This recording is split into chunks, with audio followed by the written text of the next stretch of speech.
श्रीमद् भगवत गीता एक धार्मिक किताब के साथ साथ हर मनुष्य के जीवन जीने का पाठ है। भगवत गीता को पढ़कर हम हमारे जीवन को आसान तरीके से समझ सकते हैं। यह धार्मिक किताब पूरी दुनिया में पढ़ी जाती है। भगवान श्री कृष्ण द्वारा गीता में बताई गई बात हमारे मन को शुद्ध कर देती है।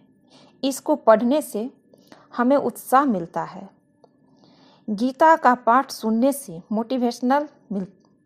मोटिवेशन मिलता है और हम इसे अपने जीवन को सफल बना सकते हैं।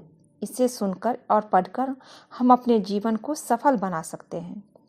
दुनिया में बहुत सारे कामयाब लोग इसी धार्मिक गीता के कारण अपने जीवन में आगे बढ़ पाए हैं। एक बार आप लोग जरूर सुनिए।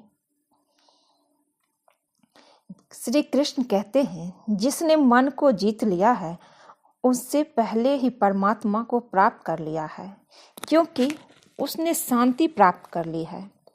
ऐसे मनुष्य के लिए सुख दुख, सर्दी गर्मी और मान अपमान एक से है। जो दान कर्तव्य समझकर बिना किसी संकोच के किसी जरूरतमंद व्यक्ति को दिया जाए, वह सात्विक माना जाता है। ईश्वर, ब्राह्मणों, गुरु, माता पिता जैसे गुरुजनों की पूजा करना तथा पवित्रता, सरलता, ब्रह्मचर्य और अहिंसा ही शारीरिक तपस्या है। भगवत गीता के अनुसार नरक के 3 द्वार होते हैं: वासना, क्रोध और लालच। श्री कृष्ण कहते हैं, हे अर्जुन, परमेश्वर प्रत्येक जीव में के हृदय में स्थित है। हे अर्जुन, जो बहुत खाता है या कम खाता है, जो ज़्यादा सोता है या कम सोता है, वो कभी भी योगी नहीं बन सकता। जो मुझे सब जगह देखता है और सब कुछ मुझ में देखता है, उसके लिए मैं तो कभी अदृश्य होता ही नहीं हूँ और ना ही वो मेरे लिए अदृश्य होता है। मैं हर जीव के हृदय में परमात्मा स्वरूप स्थित हूँ। जैसे ही कोई किसी देवता की पूजा करने की इच्छा करता है, मैं उसकी श्रद्धा को स्थिर करता हूँ, जिससे वह उसी विशेष देवता की भक्ति कर सके। जो महापुरुष मन की सब इच्छाओं को त्याग देता है और अपने आप में ही प्रसन्न रहता है, उसको निश्चल बुद्धि कहते हैं। जो विद्वान होते हैं वो न तो जीवन के लिए और न ही मृत्यु के लिए शोक करते हैं। हे अर्जुन, वो जीवन के मूल्य को जानता है। इससे उच्च लोक की नहीं आपूर्ति अवश्य प्राप्ति होती है। जीवन ना तो भविष्य में है ना अतीत में है, जीवन तो इस क्षण में है। खुद को जीवन के योग्य बनाना ही सफलता और सुख का एकमात्र मार्ग है। हे अर्जुन, जो पुरुष सुख दुख तथा दुख में विचलित नहीं होता और इन दोनों में समभाव रखता है, वो निश्चित रूप से मुक्ति के योग है। जिस प्रकार मनुष्य पुराने कपड़ों को त्याग कर नए कपड़े धारण करता है, उसी प्रकार आत्मा पुराने व्यर्थ के शरीरों को त्याग कर नया भौतिक शरीर धारण करता है। हे अर्जुन, तुम्हारे तथा मेरे अनेक जन्म हो चुके हैं। मुझे वो सब जन्म याद है, लेकिन तुम्हें नहीं। जो कर्म को फल के लिए करता है, वास्तव में ना उससे फल मिलता है ना ही वो कर्म है। कर्म करो, फल की चिंता मत करो। फल की लालसा छोड़कर कर्म करने वाला पुरुष ही अपने जीवन को सफल बनाता है। जो मनुष्य कर्म में अकर्म और अकर्म में कर्म देखता है, वो सभी मनुष्यों में बुद्धिमान है और सब प्रकार के कर्मों में प्रवृत्त रहकर भी दिव्य स्थिति में बना रहता है। गुरु दीक्षा बिना प्राणी के सब कर्म निष्फल होते हैं। अपने अपने कर्म के गुणों का पालन करते हुए प्रत्येक व्यक्ति सिद्ध हो सकता है। यज्ञ, दान और तपस्या के कर्मों को भी कभी त्यागना नहीं चाहिए, उन्हें हमेशा संपन्न करना चाहिए। हे अर्जुन, जो बुद्धि धर्म तथा अधर्म, करणीय तथा अकरणीय कर्म में भेद नहीं कर पाती, वह राजा के योग्य है। जो पुरुष न तो कर्म फल की इच्छा करता है और न ही कर्म फलों से घृणा करता है, वो सन्यासी जाना जाता है।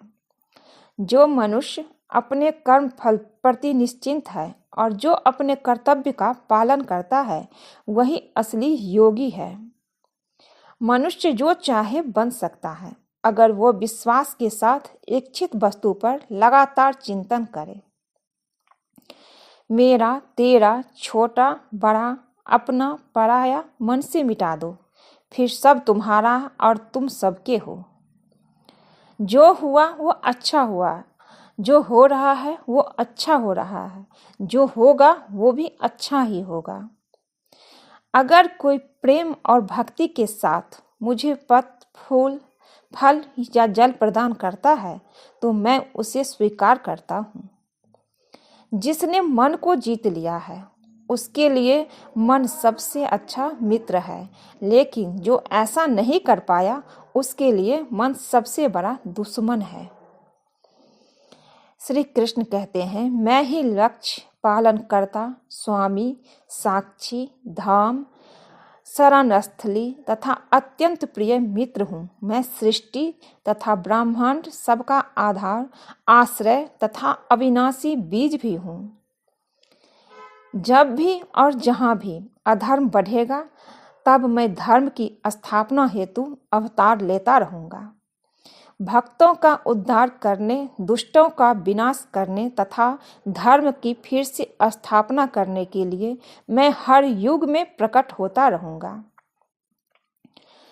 जो लोग निरंतर भाव से मेरी पूजा करते हैं, उनकी जो आवश्यकताएं होती हैं, उन्हें मैं पूरा करता हूँ और जो उनके पास है, उनकी रक्षा करता हूँ। हे अर्जुन, मैं वो काम हूँ जो धर्म के विरुद्ध नहीं है। हे अर्जुन, जो मेरे अभिभाव के सत्य को समझ लेता है, वो इस शरीर को छोड़ने पर इस भौतिक संसार में पुनर्जन्म नहीं लेता, अपितु मेरे धाम को प्राप्त होता है। हे पार्थ, जिस भाव से परे लोग मेरी शरण ग्रहण करते हैं, उसी के अनुरूप मैं उन्हें फल देता हूँ। हे अर्जुन, धन और स्त्री सब नाश रूप है, मेरी भक्ति का नाश नहीं है। निर्बलता अवश्य ईश्वर देता है, किंतु मर्यादा मनुष्य का मन ही निर्मित करता है। डर धारण करने से भविष्य के दुख का निवारण नहीं होता, डर केवल आने वाले दुख की कल्पना ही है। हे कुंती पुत्र, मैं जल का स्वाद हूँ, सूर्य तथा चंद्रमा का प्रकाश हूँ, वैदिक मंत्रों में ओमकार हूँ, आकाश में ध्वनि हूँ तथा मनुष्य में सामर्थ्य हूँ। अनेक जन्मों के बाद जिसे सचमुच ज्ञान होता है, वो मुझको समस्त कारणों का कारण जानकर मेरी शरण में आता है। ऐसा महात्मा अत्यंत दुर्लभ होता है।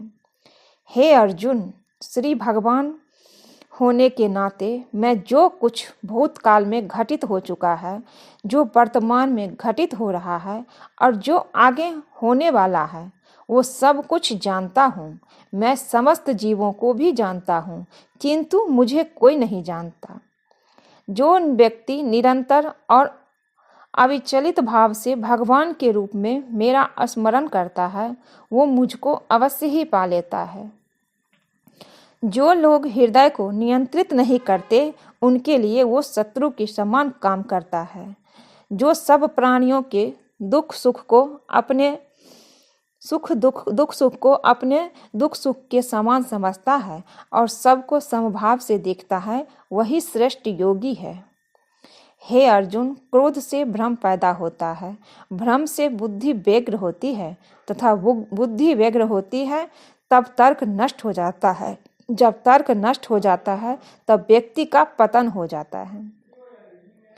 प्रत्येक बुद्धिमान व्यक्ति को क्रोध और लोभ त्याग देना चाहिए, क्योंकि इससे आत्मा का पतन होता है।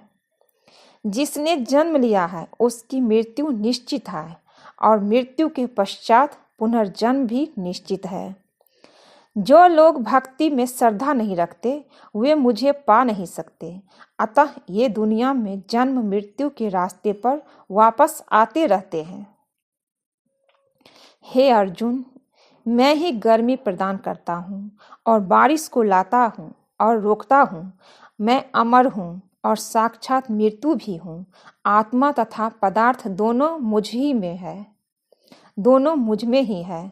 भगवत गीता आपके जीवन में गहरा प्रभाव डाल लेते हैं और अगर आप इसे अपने जीवन में अपनाएंगे, पढ़ेंगे या सुनेंगे तो आपका जीवन जीने का तरीका बदल जाएगा।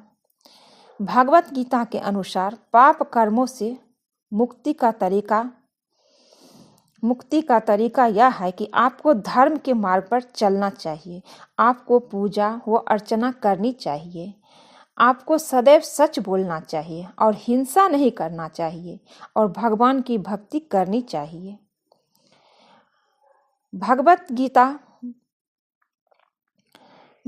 गीता और यह लेखक वेद व्यास जी है और यह लगभग 5070 साल 50 से 70 पहले लिखी गई थी। भगवत गीता के चमत्कारिक श्लोक है।